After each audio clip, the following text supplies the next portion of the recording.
Sudah menengok pembawa acara, kupikir-pikir mirip Jeremy Teti.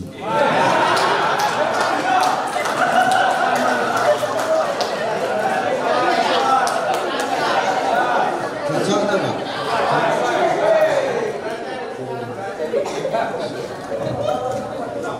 Negeri Bengkalis, negeri yang aman, negeri Melayu tanah bertuah. Kalau sudah mendengar Pak Wakil Bupati kata sambutan, nampaknya aku tinggal doa. Kalis luar biasa, punya Wakil Bupati doyan ngomong. Luar biasa Pak. Saya dari tadi pengen wis mandek gitu, berhenti stop, karena panjang-panjang ngomong pun sing dibayar aku dosa.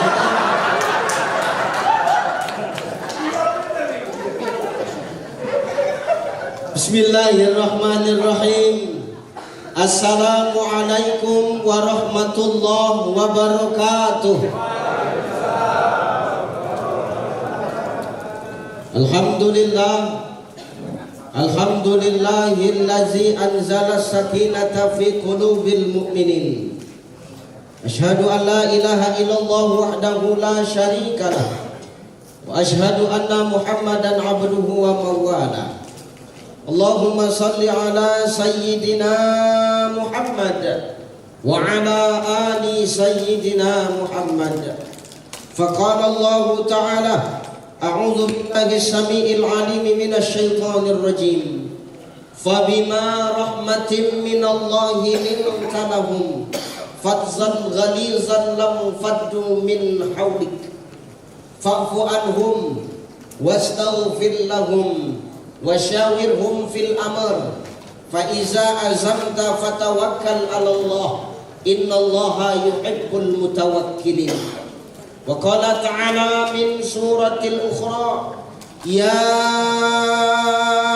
ayyuhan nasu inna khalaqnakum min dzakarin wa unsa wa ja'alnakum syu'uban wa qabaila lita'arafu inna akramakum 'indallahi atqakum innallaha 'alimun khabir.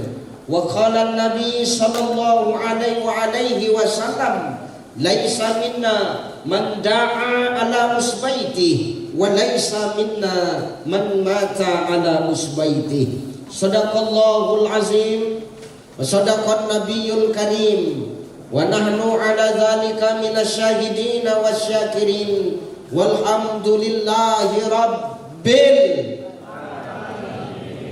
alamin. Sehat Bu? Bu sehat? Sehat? Sehat Pak? Sehat, Masya Allah. Ini polisi-polisi soleh. Di saat orang dan petugas lain ngepam kantor KPU, sampean-sampean duduk di sini mendengarkan pengajian. Ini tandanya Anda adalah polisi yang kena sprint malam ini.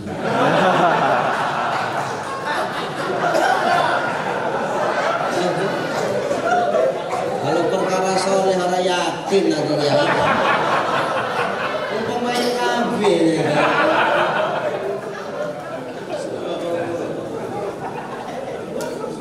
Yang terhormat dan yang termulia, para alim ulama, asatis wa asatizah, mu'alim wa mu'alimah di kampung ini, di tempat ini, di daerah ini, di kota ini.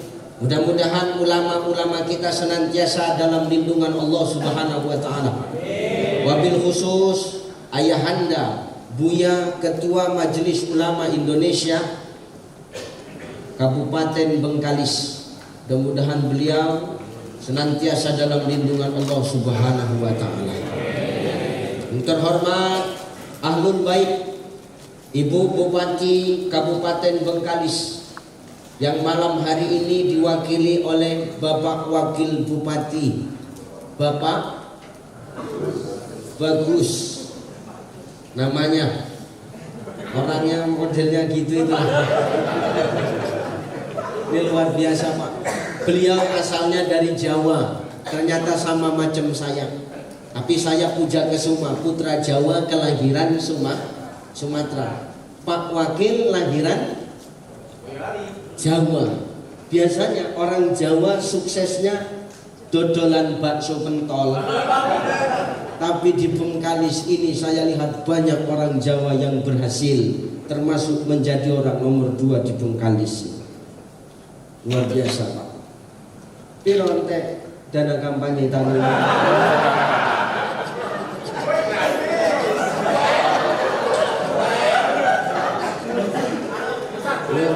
Iya.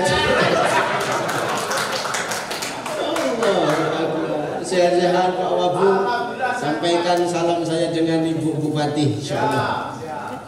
Yang terhormat Ahlul Bait, Bapak Kapolres Polres Bengkalis, Bapak Setio Bimo Anggoro. Ini luar biasa, masih muda, calon jenderal, amin. Orangnya humble, ramah tamah, karena ada maunya. Orang gitu, ya. Tapi mudah-mudahan kita doakan Pak Kapolres beserta dengan Ibu, mudah-mudahan senantiasa Allah lindungi dimanapun Bapak bertugas. Yang terhormat Bapak Ketua Pengadilan Negeri, Bapak sampai sini, Bapak Bayu, Masya Allah. Bapak Bayu masih muda jadi Ketua Pengadilan Negeri. Jaga piro ini Pak? Nggak ya, Masya Allah. Luar biasa ya, orang-orang muda semua. Kalau Ustaz nggak ada nyokok, tenang aja.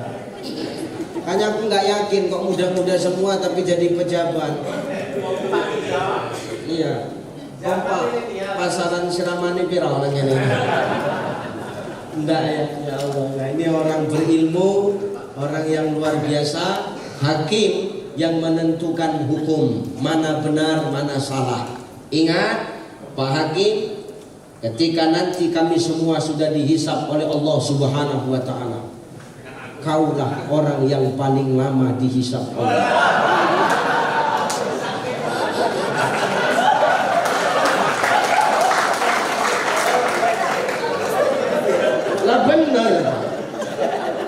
Masyarakat dengar, masyarakat itu enggak banyak hisabnya. Jadi pemimpin pasti pemimpin yang paling lama dihisab. Jadi pemimpin itu paling lama dihisab. Kenapa? Karena mempertanggungjawabkan atas apa yang dia pimpin. Mau jadi pemimpin apa aja, mau jadi wakil bupati, mau jadi kapolres, itu semua nanti terakhir. Kenapa? Mempertanggungjawabkan atas apa yang dia pimpin, termasuk hakim. Dia jadi hakim di dunia, di akhirat dia bakal gantian dihakimi Allah. Satu sel kalian wong telu.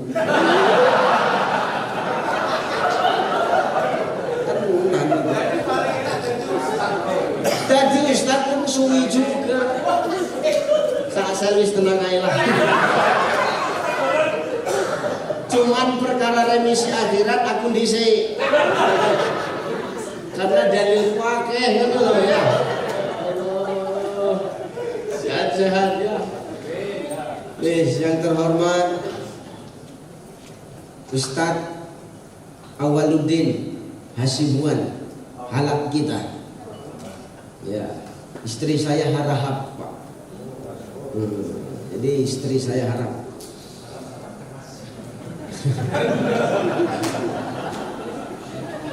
Jadi Marta Rumbol nanti kita sebentar ya.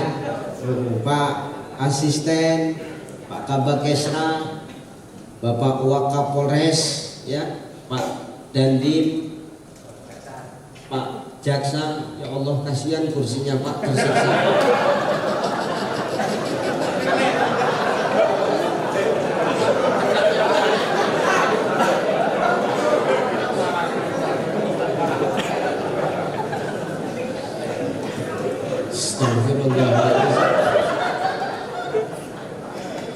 Para sepuh, ini sepuh yang hadir, para tokoh-tokoh agama lintas agama.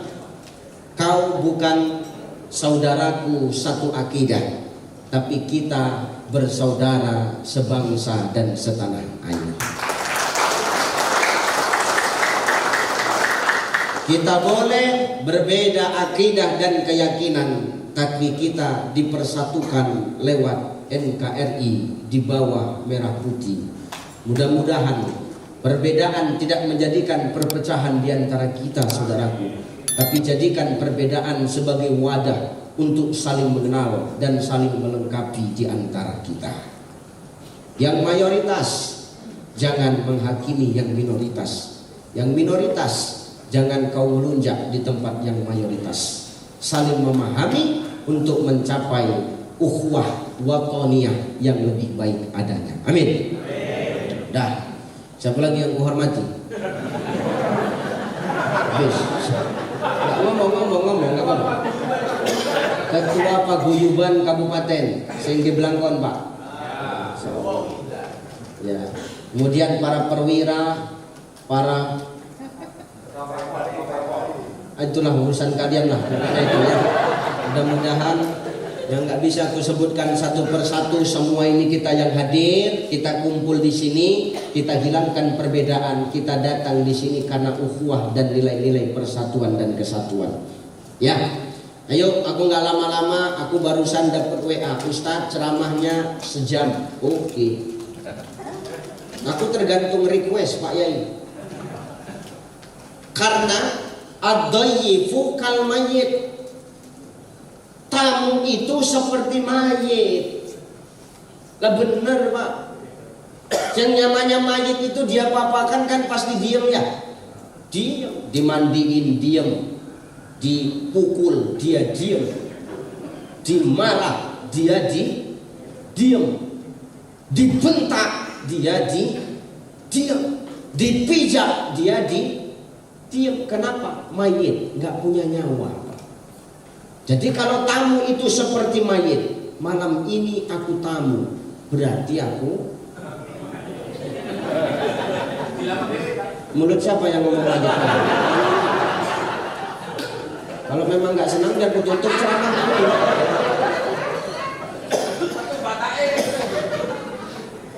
Makna ad-dayyifu kal mayyit, tamu itu seperti mayit, artinya apa? Tamu kudu harus ngikut sama tuan rumah, nggak boleh protes, ya, karena tamu.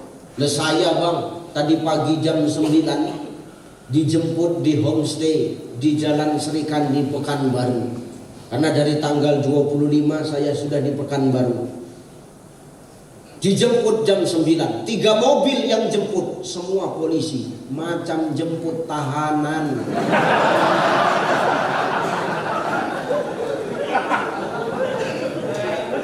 Diam aja aku dalam mobil. Jantungan aku. Biasanya yang jemput 1 mobil 2 orang, 3 mobil. Biar tahu kau. Jangan kepikir jadi ustadz nih enak, setengah mampus jadi ustadz nih, biar tahu kau. Jadi ustadz nih, jadi pendakwah, kita harus tahu apa maunya yang undang. Dan setiap panitia yang undang aku pasti requestnya satu, Ustadz kalau bisa yang lucu-lucu, termasuk iki Bimo. Kau mana berani sama Kapolres begitu? Pangkatmu aja yang banyak, tapi gak berani kau manggil Bimo kan? Belum ada mental kau bos.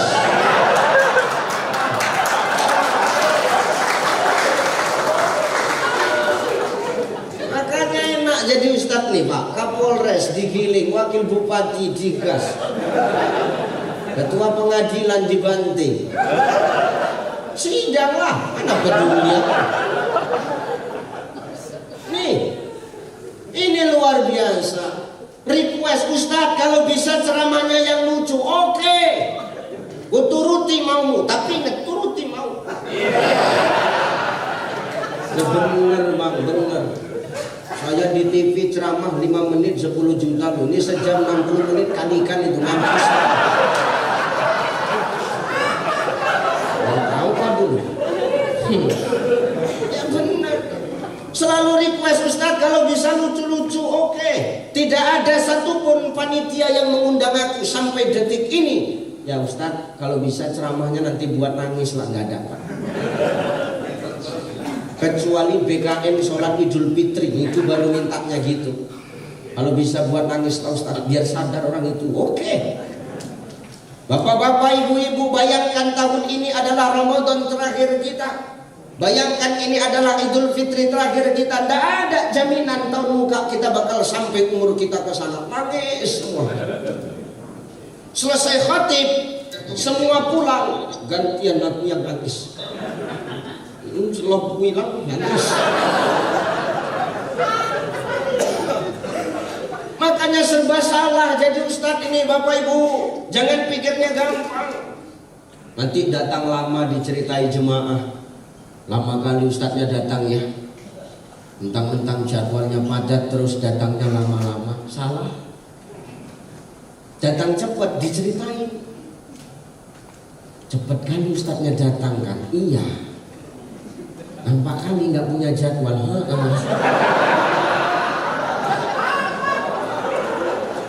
Makanya salah. Ceramah panjang salah. Ceramah panjang-panjang. Gak mikirkan orang capek kerja 1 hari nyocot aja mulut di depan.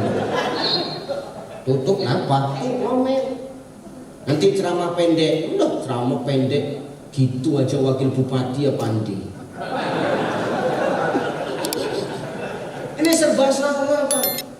Makanya seorang tamu itu harus ngikut apa maunya tuan rumah. Tamu nggak boleh ngelawan. Kalau tamu ngelawan berarti dia bukan tamu tapi orang yang ngajak ribut Pak.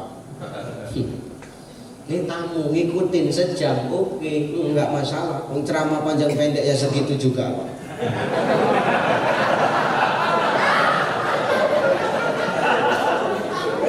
Tapi nggak tahulah kan, malam hari ini wakil bupati sama ketua pengadilan negeri datang, yang nggak tahu kan.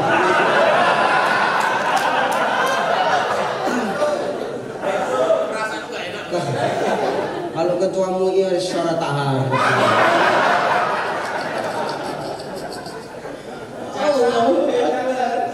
Jangan sampai kena awak ini mumet ya.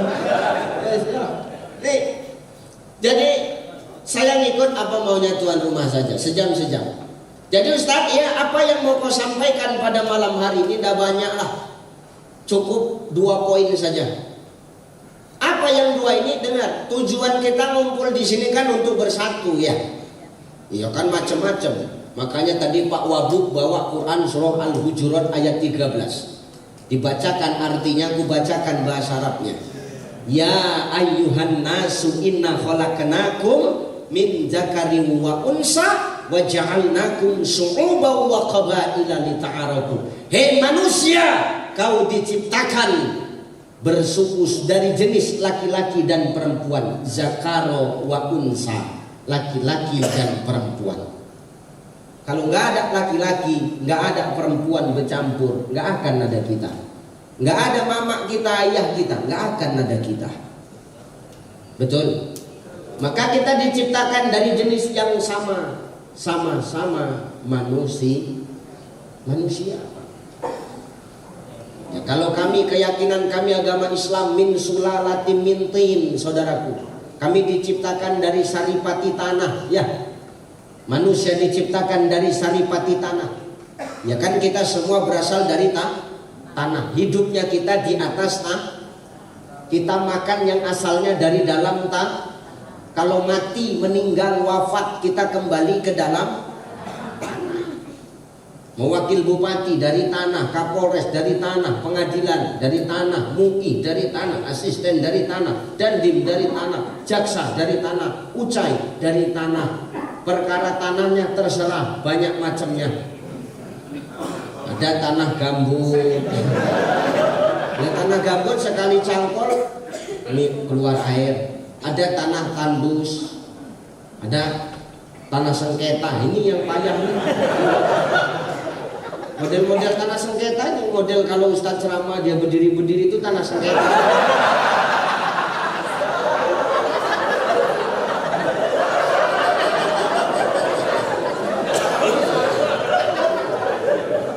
Ya benar, yang lain duduk tertib berdiri aja kamu. Nah ini tanah makam. Makanya apa yang perlu kita sombongkan? Kita asalnya sama-sama dari manusia, dari laki-laki dan perempuan. Kita saling berbeda. Kalau muka kita sama semua, apa enak? Apa pikirmu aku mau sama mukaku sama Pak Wabu? Welek aku tuh. Ya. Kita diciptakan ini dari saripati yang sama, tapi kita berbeda, kata Allah. Wa ja'alnakum syu'uba wa qabaila lita'arafu. Kalian kujadikan bersuku-suku dan berbangsa-bangsa. Tujuannya untuk apa? Lita'arafu, saling kenal mengenal. Inna akramakum indallahi atqakum. Karena sesungguhnya yang terbaik, yang termulia di hadapan Yang Maha Kuasa, di hadapan Allah, dialah yang paling takwa di antara kita. Bukan perkara status jabatan yang membuat kita mulia di hadapan Allah. Biar dengar kau dulu wakil bupati.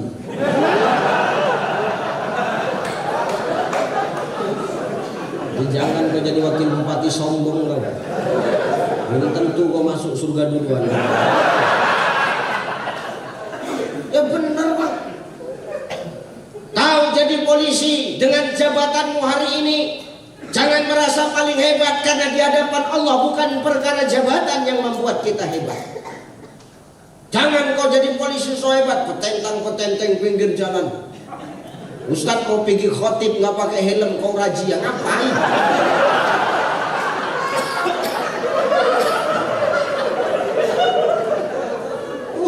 Cepat-cepat awak pikir khotib, di stop. Yang kau razia itu seharusnya bukan kami yang mau pikir khotib, tuh yang main judi-judi online, skater, slot.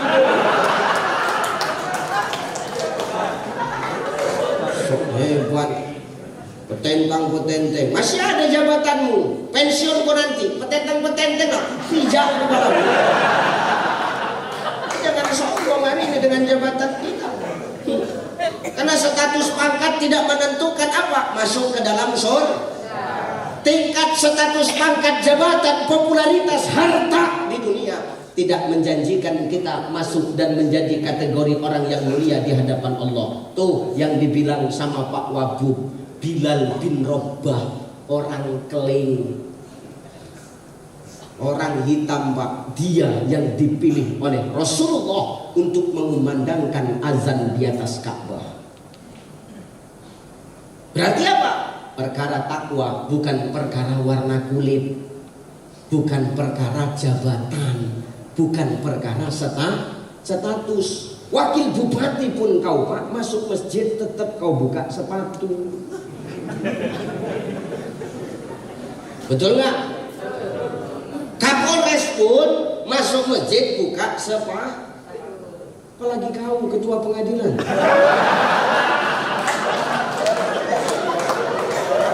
Tetap buka sepatu.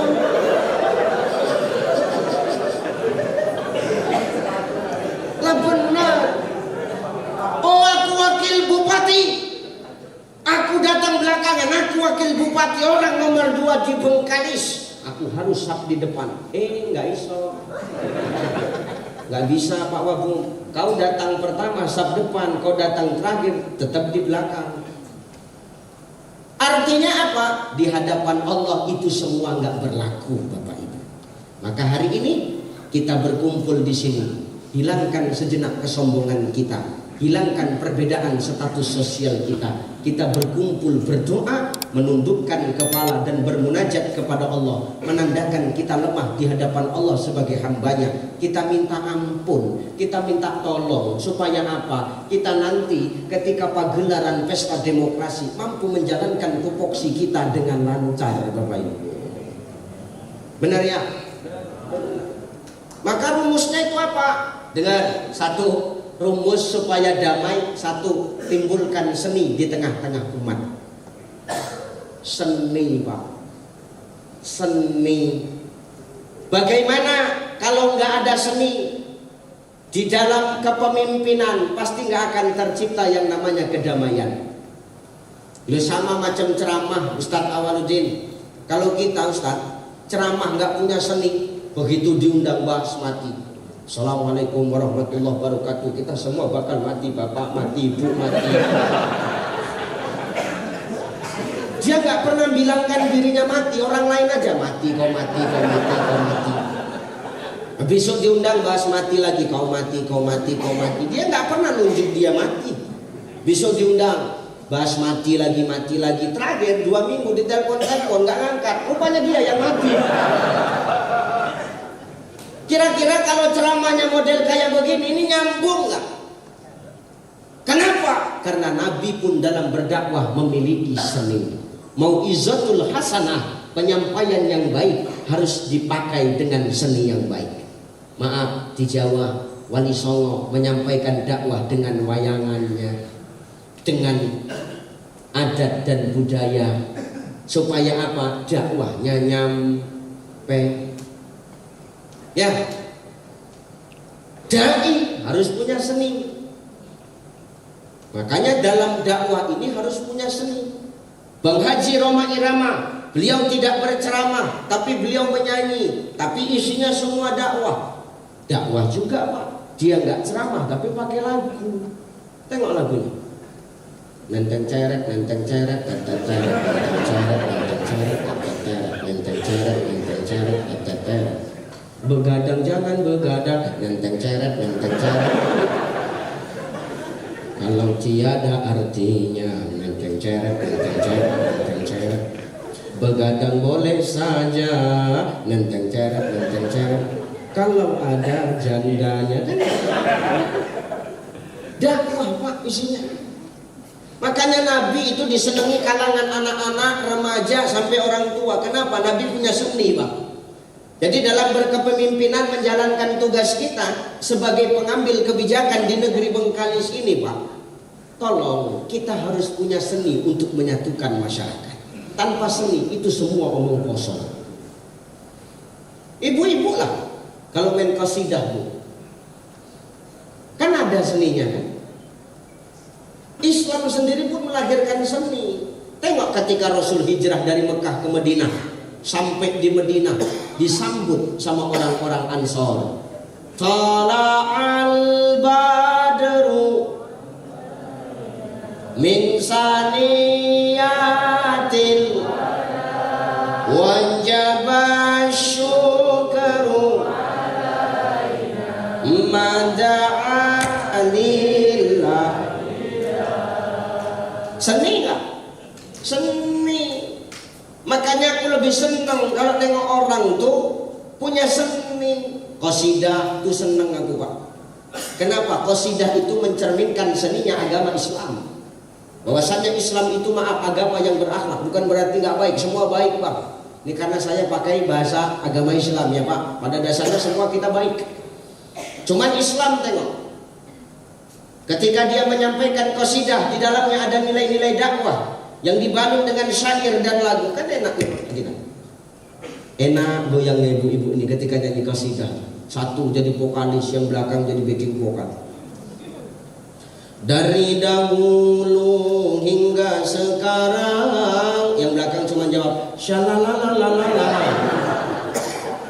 Kaum wanita gemar berdandan shalalalalala. Itu setengah mati, yang belakang cuma ngomong shalalalala, itu bayarannya sama itu. Yang nyanyi sama yang shalalalala sama. Apalagi kalau kita tengok goyangnya, ya Allah, enak nengok goyangnya itu, Pak. Cuman 4 penjuru kanan kiri muka belakang sampai mampus, begitulah goyangnya. Dari dahulu hingga sekarang kaum wanita gemar berdandan, berhias diri, berbusana, enak sampai mampus 3 album begitulah gue.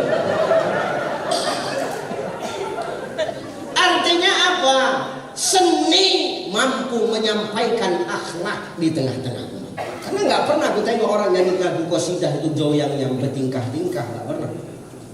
Nggak pernah aku tengok orang nyanyi lagu qasidah dari dahulu hingga sekarang.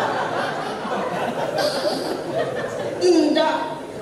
Ini melambangkan apa? Seni itu ternyata menggambarkan akhlaknya manusia. Dengan seni mampu mengekspresikan tujuan daripada visi misi dari seorang pengambil kebijakan. Maaf Pak, Umar bin Khattab.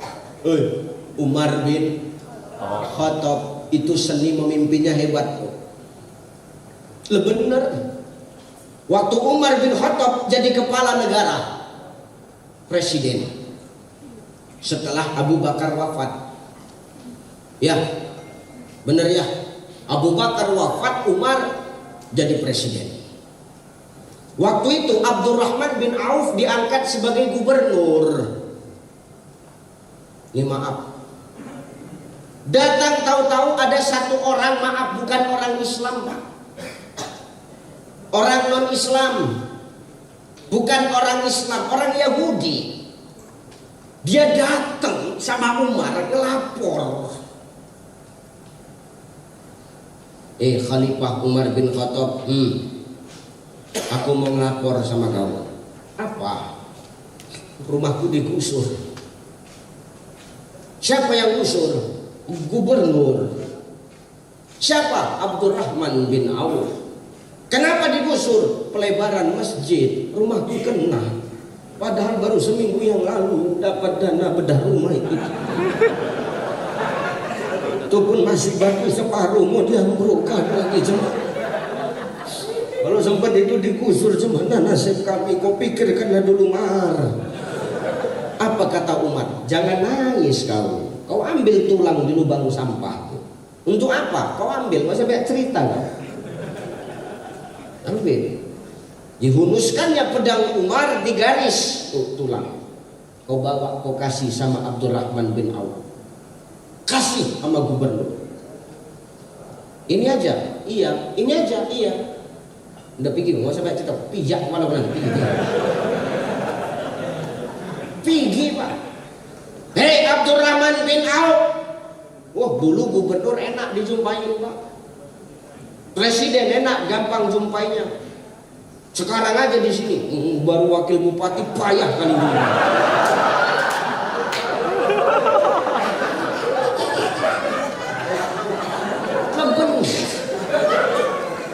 Ini wakil bupati sana ya, bukan di sini ya. Cuman wakil bupati sana sama sini satu grup WA, jadi kelakuannya sama.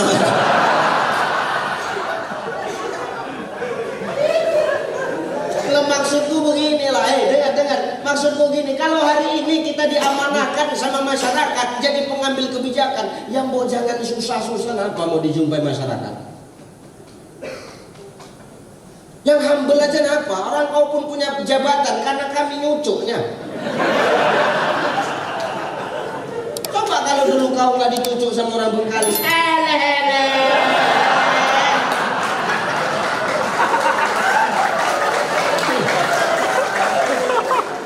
nggak usah sombong lah Bu. Nah benar, jangan sombong kita. Kita hari ini punya jabatan karena ada yang memilih kita, karena ada campur tangan masyarakat.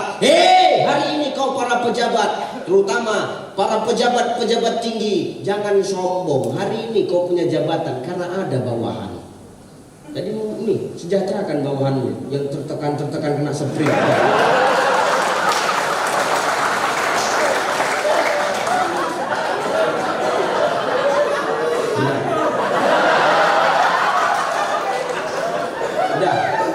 Puas kalian, puas.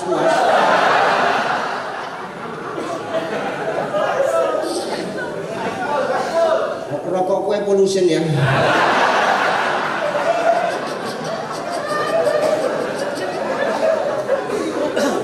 Maka hidupnya harus punya seni biar enak Pak.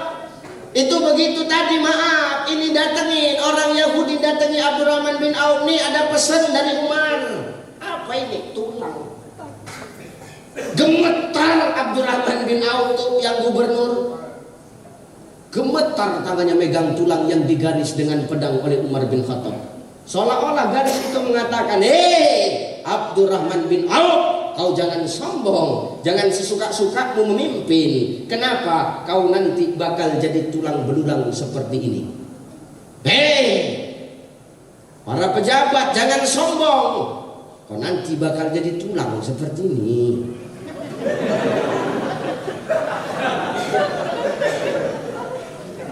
Salah aja berceramah di sini. Jangan sombong, kau nanti bakal jadi tulang belulang. Langsung tuh Abdurrahman bin Auf langsung kabari sama pemborong proyek, tarik proyek, batalkan. Tapi sudah diparipurnakan, nggak peduli.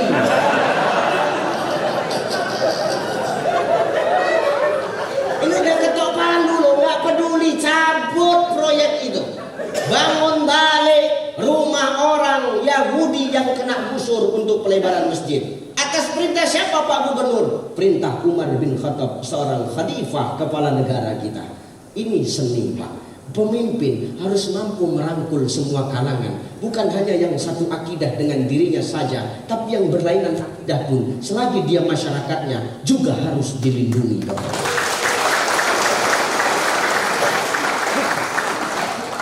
Ini maka pemimpin harus punya seni Pak. Untuk apa? Menciptakan kedamaian. Nah kalau sempat pada waktu itu yang datang sama Umar ngelapor nggak digubris sama Umar, chaos nggak?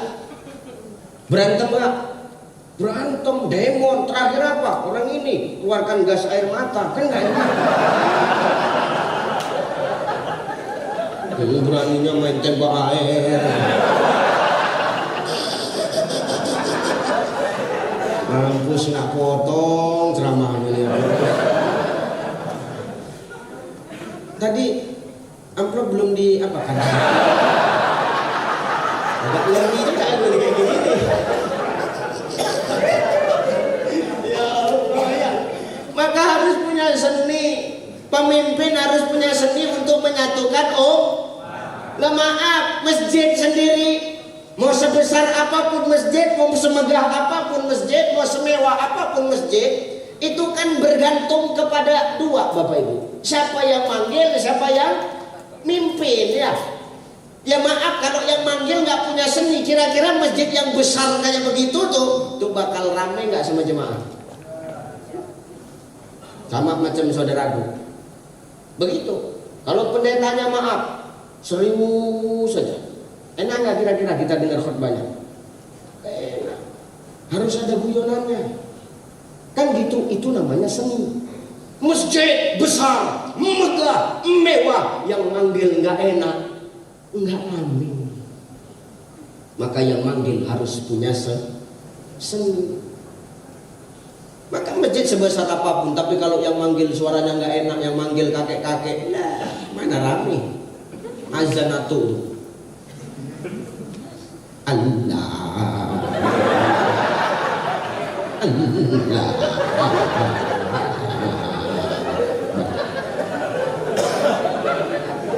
Siapa mau datang tuh? Orang di rumah pun mikir, alah tuh macam tak ada yang lain tuh. Mati aja udah tutup.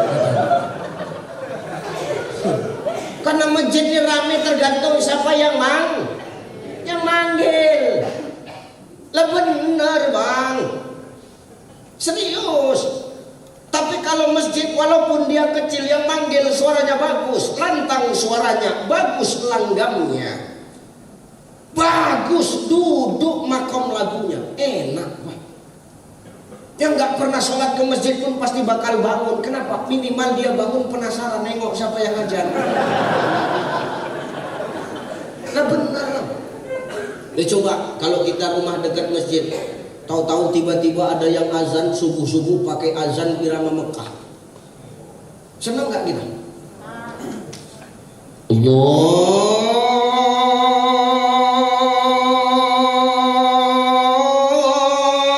Akbar, Allahu Akbar. Kalau sudah azan subuh begini, terbangun awak. Siapa yang azan itu itu mak, awak bilang sama bini awak, itu yang azan anak kita.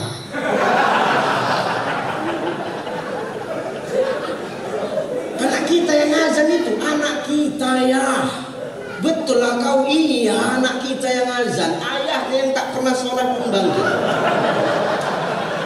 Terkejut kalau anaknya yang azan. Betul lah kau, anak kita yang azan. Betul loh ya. Kok rajin kali anak kita, pagi-pagi udah azan subuh di masjid. Rajin lah, gak macam kau ayahnya. Orang dah azan subuh mata masuk terpicing ya. Bapak nggak ada otaknya. Kau cuma buat aja loh.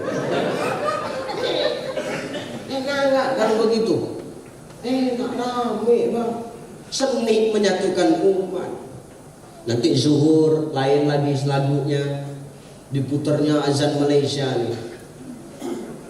Cuman azan Malaysia itu Ustaz, kasih tarik sekali. Allahu Akbar, Allahu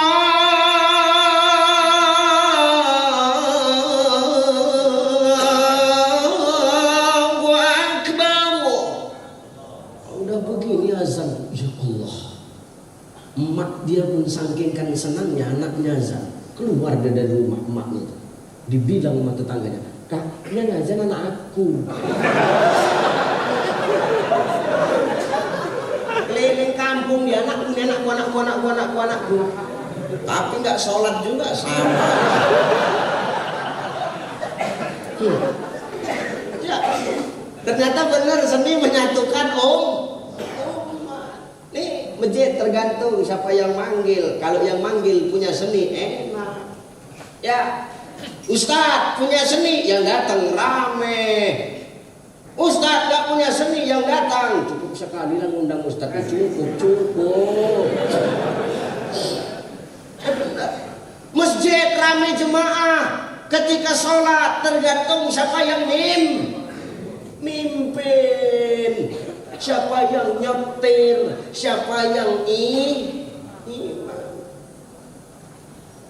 Kalau yang imam bagus, masih muda, lantang suaranya, bagus lagunya, rame tuh jemaah, mau ayat apapun yang panjang dibaca, tenang aja di belakang.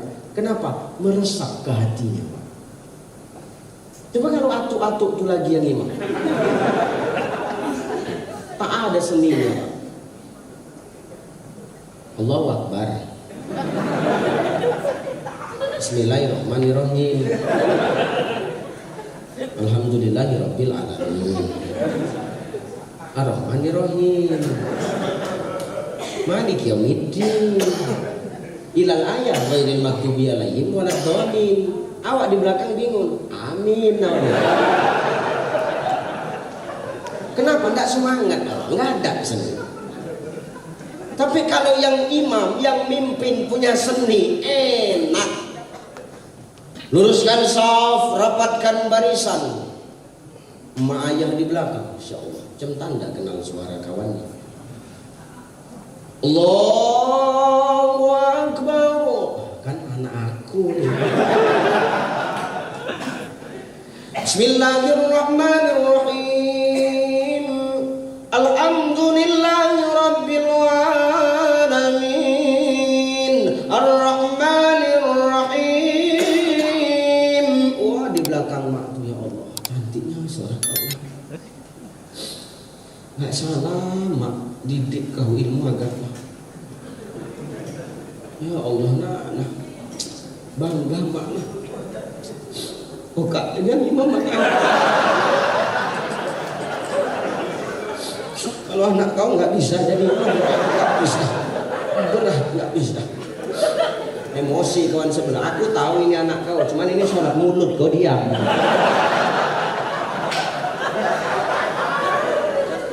Yang sebelah nyambung sholat tuh nggak boleh bercakap. Yang belakang emosi. Untung aku nggak ngomong kan. Coba. Kenapa? Seni menyatukan umat. Tenang kita Pak. Mau terawih 23, mau terawih 11 rakaat. Tapi kalau yang mimpin ngerti apa maunya yang dipimpin, enak itu jalannya. Maka Maka hari ini kau jadi pemimpin, jangan pernah jadi pemimpin yang mau terus-terusan digertiin sama masyarakat, tapi jadilah pemimpin yang mau mengerti akan kepentingan masyarakat. Harus gini, udah cukuplah kau kami ngertiin Pak Wabu.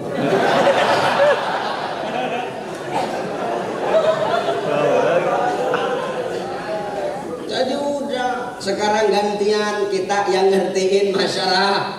Masyarakat kalau pemimpin udah ngertiin masyarakat, nggak perlu keluar-keluar, tinggal main, selesai. Kenapa? Pemimpin dekat sama masyarakat. Pemimpin punya seni dalam mengayomi masyarakat. Bukan hanya yang dulu mencoblos dia saja yang dia pimpin, tapi yang nggak nyoblos dia, lawan dia pun dia rangkul untuk bersatu. Guna apa? Mencapai Bengkalis yang apa tadi? Bermasa. Masa itu apa? Marwah, maju dan sejahtera, menciptakan Polres Bengkalis yang hebat.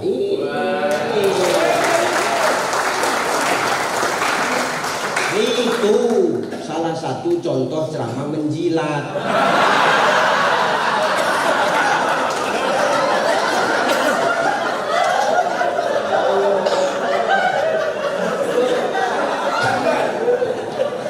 Maka hidup kudu harus punya seni, pemimpin punya seni dalam memimpin masyarakat. Tokoh agama punya seni dalam menyampaikan di tengah-tengah masyarakat. Tokoh agama yang lain, bapak-bapak pendeta, bapak-bapak apa? Kalau udah apa sebutannya? Itulah pokoknya ya. Yalah, punya seni menyampaikan di tengah-tengah masyarakat. Artinya apa? Jangan sampai apa yang kita sampaikan memperkeruh suasana di tengah-tengah masyarakat. Capek Pak Polisi, capek nih. KPU, Bawaslu, datang orang mana? Gak diundang Pak. Mana KPU, Bawaslu?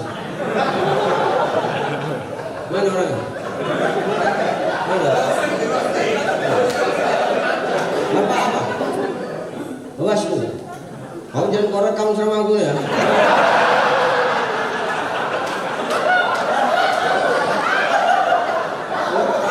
Bawaslu semua jadi laporan sekarang nih. Tapi kalau di Bawaslu gini nggak gentar lah kita lah. Insyaallah ya. Pak KPU mana? Pak KPU hadir. Perwakilannya. Gimana Pak tahun ini tetap kerdus yang digembok? Udah aku nanya. Ya terserah, yang penting aman dah. Kok ya terserah, orang sanggupnya itu ya nggak masalah. Yang penting kita di tengah-tengah masyarakat jangan sampai memperkeruh keadaan. Ayolah para tokoh agama, ini kumpul para lintas agama, sampaikan kepada jemaah kita masing-masing. Jangan karena beda pilihan lantas kita saling bercerai-berai di antara kita. Boleh pesta politik, tapi jangan sampai kita jadi korban politik. Cocok? Silakan berpesta politik, tapi jangan sampai jadi korban politik. Sebenarnya yang memicu kekisruhan di dalam pesta demokrasi cuma satu. Apa itu? Nomor piro, wani piro. Ini yang rusak. Ini tugas Pak Bawaslu sebenarnya. Harus tegas Bapak menindak. Ada berapa kopre masuk ke Bapak? Tolak. Nonsen itu semua. Benar yang dibilang sama Pak Wabub, jangan sampai kita masyarakat ini jadi korban politik. Jangan sampai masyarakat kita yang sekarang ini hidup di tengah-tengah negara yang demokrasi jadi ibarat seperti daun salam. Daun salam ngerti nggak? Daun salam orang mau menggulai, orang nak menyemur ayam, nak menyemur daging, dicari daun salam itu. Supaya apa? Wangi masakan Bapak itu. Setelah wangi masakan matang, kira-kira pertanyaanku, dimakan nggak daun salam itu? Pernah kalian makan daun salam? Jujur kalian semua. Dimakan nggak daun salam itu? Dibuang. Yang dimakan apanya? Semurnya, gulainya. Maka hari ini jangan sampai kita jadi korban politik seperti daun salam. Karena kepentingan kita dipakai, setelah dapat kepentingannya kita dicampakkan. Jadilah masyarakat yang bijak.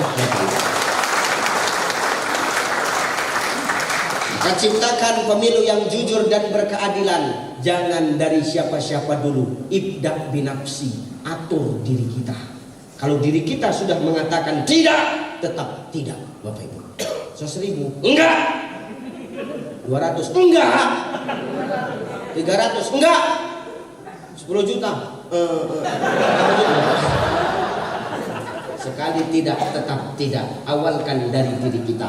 Libatkan Allah yang Maha Esa dalam setiap pilihan kita. Kenapa? Karena hari ini kita berdoa. Hari ini kita berkumpul. Kalau sudah berdoa berarti kan kita melibatkan Allah yang Maha Esa. Nah, ketika kita melibatkan Allah, tanamkan kejujuran. Karena kejujuran itu akan melahirkan sifat ihsan, Bapak Ibu. Mahwal ihsan, al-ihsanu an ta'budallah fa illam takun tarahu fa innahu yaraka. Ihsan itu adalah ketika kau beribadah seakan-akan kau melihat Allah, tapi kalau kau enggak melihat Allah, kau yakin Allah melihat akan dirimu. Kalau kita ibadah seakan-akan kita melihat Allah, kita enggak nengok, tapi kita yakin Allah nengok kita. Kira-kira kita bakal macam-macam enggak? Kira-kira kita bakal aneh-aneh enggak? Pak Hakim,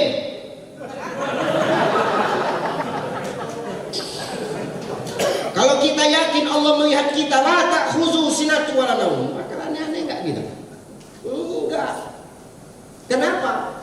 Allah melihat kita. Di hadapan manusia kita lolos. Alaihissallahu biahkamil hakimin. Tapi di hadapan Allah kita tidak akan pernah lolos. Aku dulu wakil bupati, dia mencungkau kata malaikat. Wah, makin enak kali lah malaikat giling. Ya benar Pak. Kayaknya yuk kita awali dari diri kita. Ya, ayo awali dari diri kita. Kalau kita sudah mampu jujur dalam menegakkan kejujuran dan keadilan, berdemokrasi, awali dari diri kita, kita berhasil. Insya Allah kita akan mampu mengajak orang banyak untuk jujur dan berkeadilan dalam demokrasi, Bapak Ibu. Ayo pakai seni kita masing-masing. Pejabat dengan jabatannya, pengambil kebijakan dengan kebijakannya, aparat pemerintahan dengan wewenangnya, para tokoh-tokoh agama, tokoh adat, tokoh budaya dengan kebijaksanaan dan keilmuannya. Insya Allah kalau seni sudah tegak untuk menyatukan umat, maka tidak akan terjadi perpecahan di antara kita. Amin. Dua, udah 1 jam lebih. Ini ceramah setengah 10, setengah 11. Terakhir ya Pak. Ya, janji aku terakhir. Dua, supaya pemilu damai harus ada Pak Ustadz, kerjasama dan sama-sama bekerja. Apa? Kerjasama dan sama-sama bekerja. Kalau kerjasama aja nggak cukup, harus sama-sama bekerja. Kalau cuman kerjasama pasti masih ada yang pegang pinggang, terutama nih yang duduk-duduk di depan ini.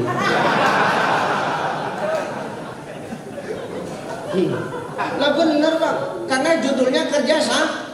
2 orang pun udah dihitung kerjasama, yang lain begini. Terakhir jadi fardu kifayah, asal udah laksanakan yang sebagian selamat. Enak kali kau.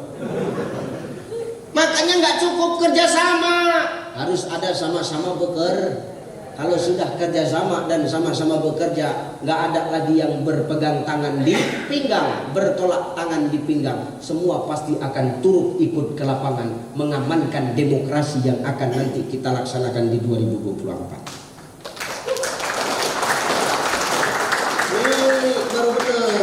Kerja sama dan sama-sama bekerja. Loh, ini yang ngajari bukan saya Pak. Wong Kanjeng Nabi Muhammad sallallahu alaihi wasallam sudah ngajarin, Bang. Kapan ngajarinya Nabi? Tuh dulu tengok, dengar nih, pasang kuping ya. Dulu ketika peletakan Hajar al-Aswad. Hajar al-Aswad tahu apa? Batu hitam yang tertempel di dinding Ka'bah tuh Hajar al-Aswad, Bang. Waktu itu orang rebutan, Pak. Kenapa rebutan mau meletakkan Hajarul Aswad di dinding Ka'bah? Karena pada waktu zamannya Nabi Nuh alaihi salam itu hanyut Hajarul Aswad itu, maka diamankan di Jabal Qubais. Itu Jabal Qubais letaknya di mana? Di belakang tempat tahalul. Itu ada bangunan yang gede warna hijau namanya Jabal Qubais. Dulu diamankan di situ, Bang. Nih rebutan meletakkan Hajarul Aswad ke dinding Ka'bah, masing-masing pimpinan kafilah. Kalau sekarang ngomongnya masing-masing pimpinan parpol. Ya, rebutan siapa yang berhak meletakkan Hajarul Aswad. Ngaku kursiku di DPR lebih banyak. Ngaku namanya aku partai baru yang nggak ada. Rebutan, Pak.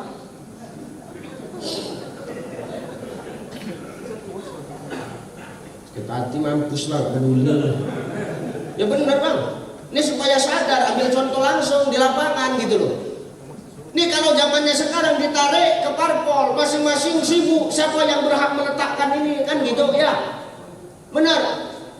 Saya berhak, kenapa kursi saya lebih banyak? Oh tidak, saya partai pengusung, saya dulu partai koalisi. Rebutan, Bang.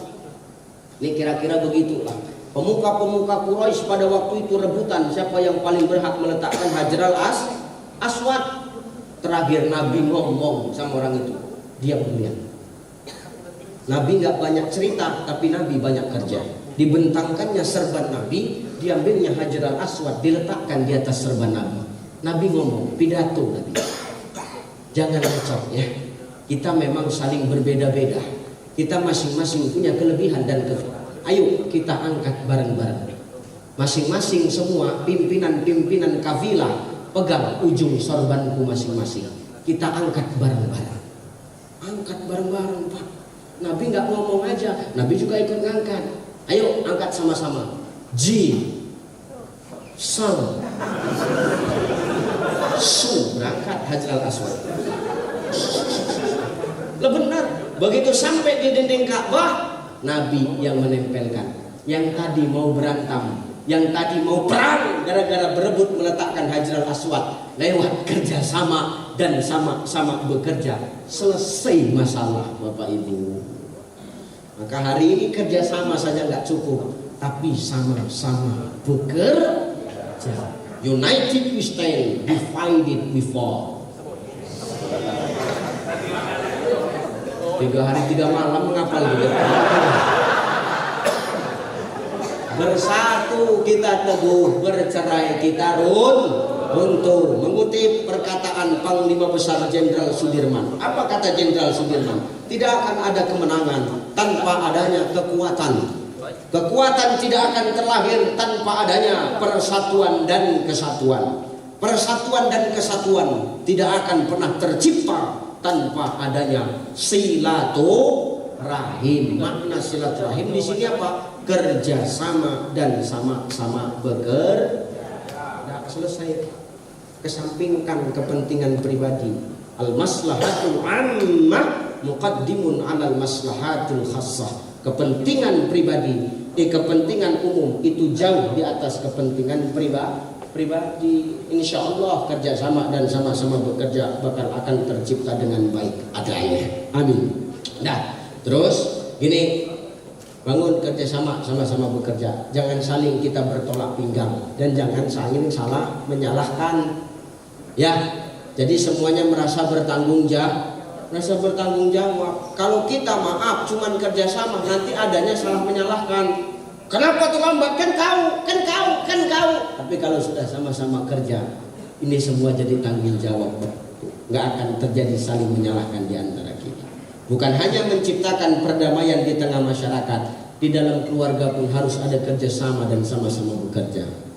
Istri dengan tupoksimu melayani suami tupoksimu menafkahi istri. Sehebat-hebatnya bintang, sehebat-hebatnya melati 2 di pundakmu, Pak Kapolres, di rumah kau tetap banpol. Kenapa? Nih Kapolres sebenarnya itu tetap ibu Kapolres sebenarnya. Ya, pertanyaanku satu aja, ada yang saya pegang, jujur benar. Nih yang megang nih, kenapa Ustaz tahu? Nasibku pun gitu juga. Setengah mampus ceramah kemana-mana sampai keluar urat leherku. Yang gajian siapa? Tuh yang di rumah. Ayah kadang perempuan nih. Kamu setengah mampus cari nafkah. Capek kamu cari nafkah tuh. Pagi pulang petang, kadang-kadang nggak pulang. Rupanya udah buka cabang kawan, cocok. Ya, tolong Bu, kami nggak minta yang lain-lain selain satu saja. Tolong layani kami dengan baik. Dengar telingamu. Di dunia kau sudah kami nafkahi, di akhirat nanti kau kami pertanggungjawabkan. Coba. Hanya kau jangan sibuk aja. Suami pulang lama, mulut kau ngomel. Kau pulang lama. Nanti suami pulang cepat, curiga. Bisanya pulang cepat kau selama ini. Serba salah wakil suami. Kenapa kau nanya-nanya gitu? Itu kan urusan kami. Nanti sampai handphone diperiksa, ngapain mau periksa handphone kami? Sepandai-pandainya kau periksa handphone kami, lebih pandai kami menghapus duluan sebelum sampai.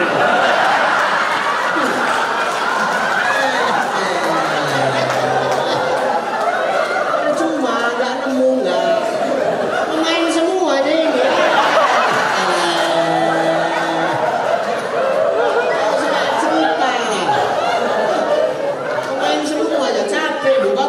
Yang penting laki awak pulang selesai dah. Kau periksa pun setengah mampus, nggak jumpa, enggak Bu. Dek, 500 meter lagi udah nyampe rumah, jangan dibalas ya.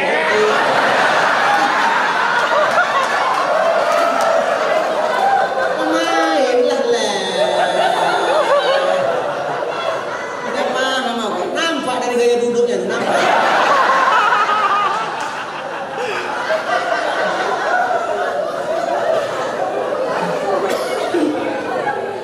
Tolong Bu, bangun kerjasama yang apik. Nih capek ini kami kerja mencari nafkah. Ketika kau lepas kami dalam keadaan hidup, belum tentu kami datang kembali ke rumah dalam keadaan hidup. Betul nggak Pak?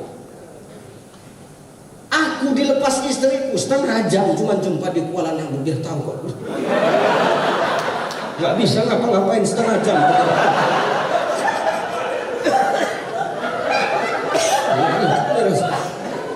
Mau ngapa-ngapain pun ada anak-anak ikutin aku. Coba setengah jam jumpa di Kuala Namu, saya terbang lagi ke Riau, Bapak Ibu kemari ke tempat kalian ini. Coba harus ada kerjasama dan sama-sama bekerja. Kau lepas kami dalam keadaan hidup, belum tentu nanti ini balik dalam keadaan hidup. Maka harus ada kerjasama. Jangan kau curigai kami. Di dunia kau sudah kunafkahi, di akhirat kami pertanggungjawabkan lagi semua kelakuanmu. Kau yang berbuat dosa, kami yang mempertanggungjawabkanmu. Makanya Imam An-Nawawi Al-Bantani di dalam kitab Nasoihul Ibad mengatakan, apa kata Imam An-Nawawi Al-Bantani? Akan ada 10 kelompok golongan manusia yang nanti ketika dia rajin ibadah, dia banyak beramal saleh, dia banyak beramal baik, tapi nanti dia tidak akan dimasukkan dan tidak akan diterima amal ibadahnya oleh Allah. Siapa dia? Para istri yang dia ahli ibadah, dia ahli ilmu, dia ahli amal baik, tapi dia menyakiti hati suaminya. Sebelum dia minta maaf, kau takkan diterima amal ibadah. Ubela malam di kelihatan.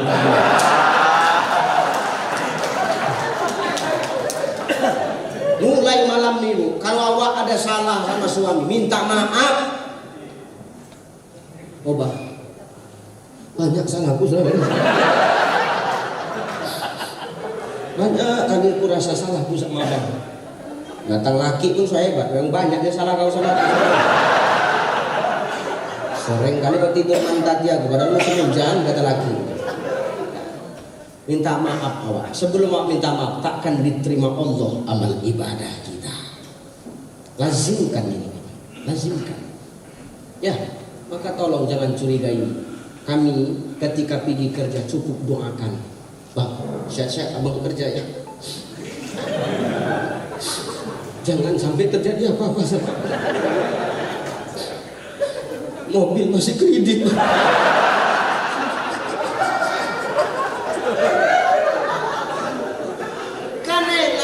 Kalau pergi didoakan, hati-hati bang, cari rezeki yang berkah, yang halal ya bang.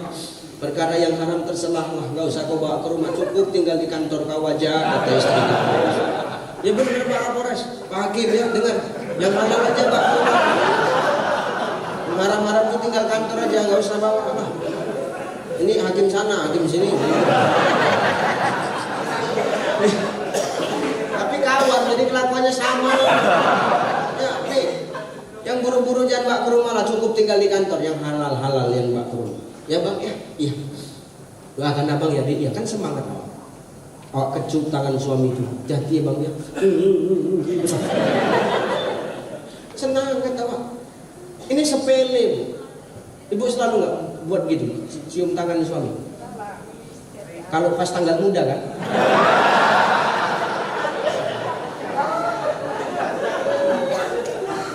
Jangan gitu bu, ini sepele, tapi pahalanya besar. Apa pahalanya Ustaz? Ketika suami keluar rumah mencari nafkah, atau ketika istri keluar rumah karena mendapatkan izin suaminya, lalu dia kecup tangan suaminya, maka pahalanya sama seperti dia mencium Hajar al-Aswad, batu hitam yang tertempel di dinding Ka'bah. Berebut orang ketika tawaf mau mencium Hajar al-Aswad. Ibu tak pala jauh-jauh, ada Hajar al-Aswad di rumah.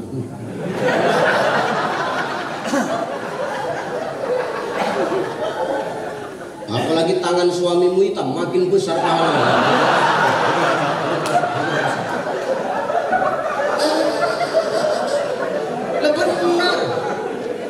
Istri saya kalau saya pergi ceramah, Umi, iya Pak, Hajar al-Aswad.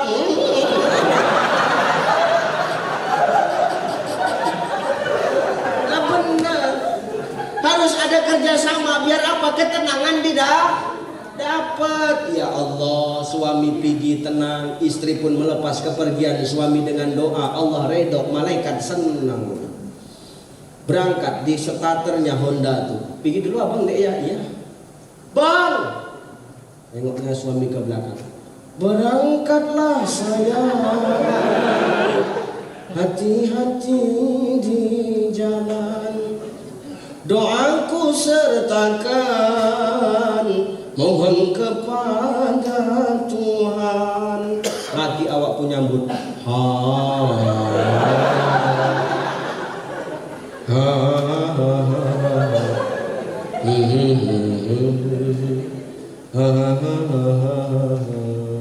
Bininya nyambung pula. Tuji dekat jana sanam, yari hokai diwana sanam. Lakinya menyambung. Berangkat tenang.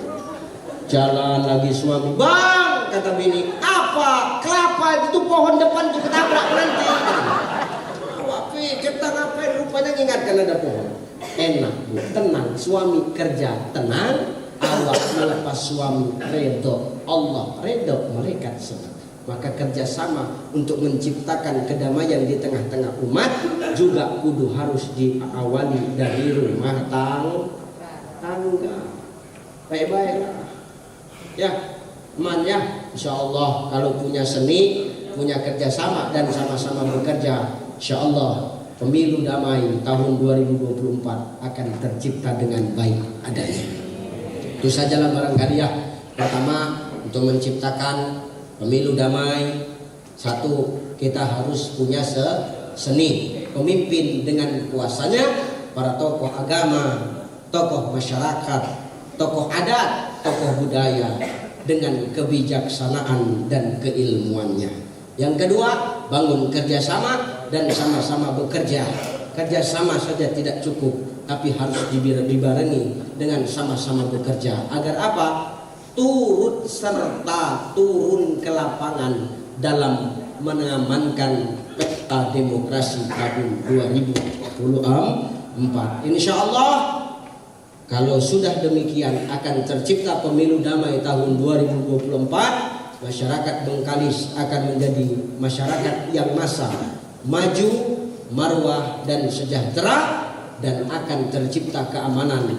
Polres Bengkalis hebat. Amin.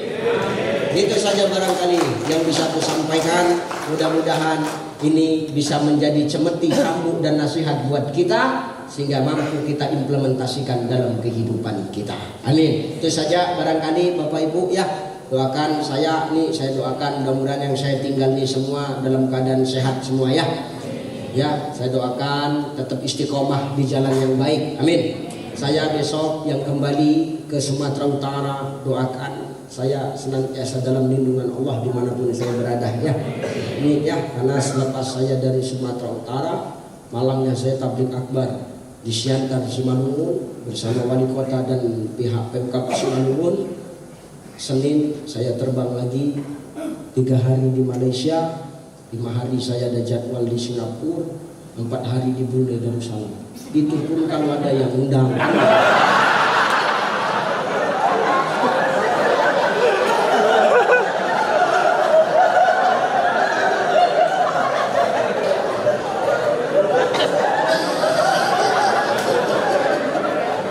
Kalau nggak ada yang undang apa ya kepentingan kami.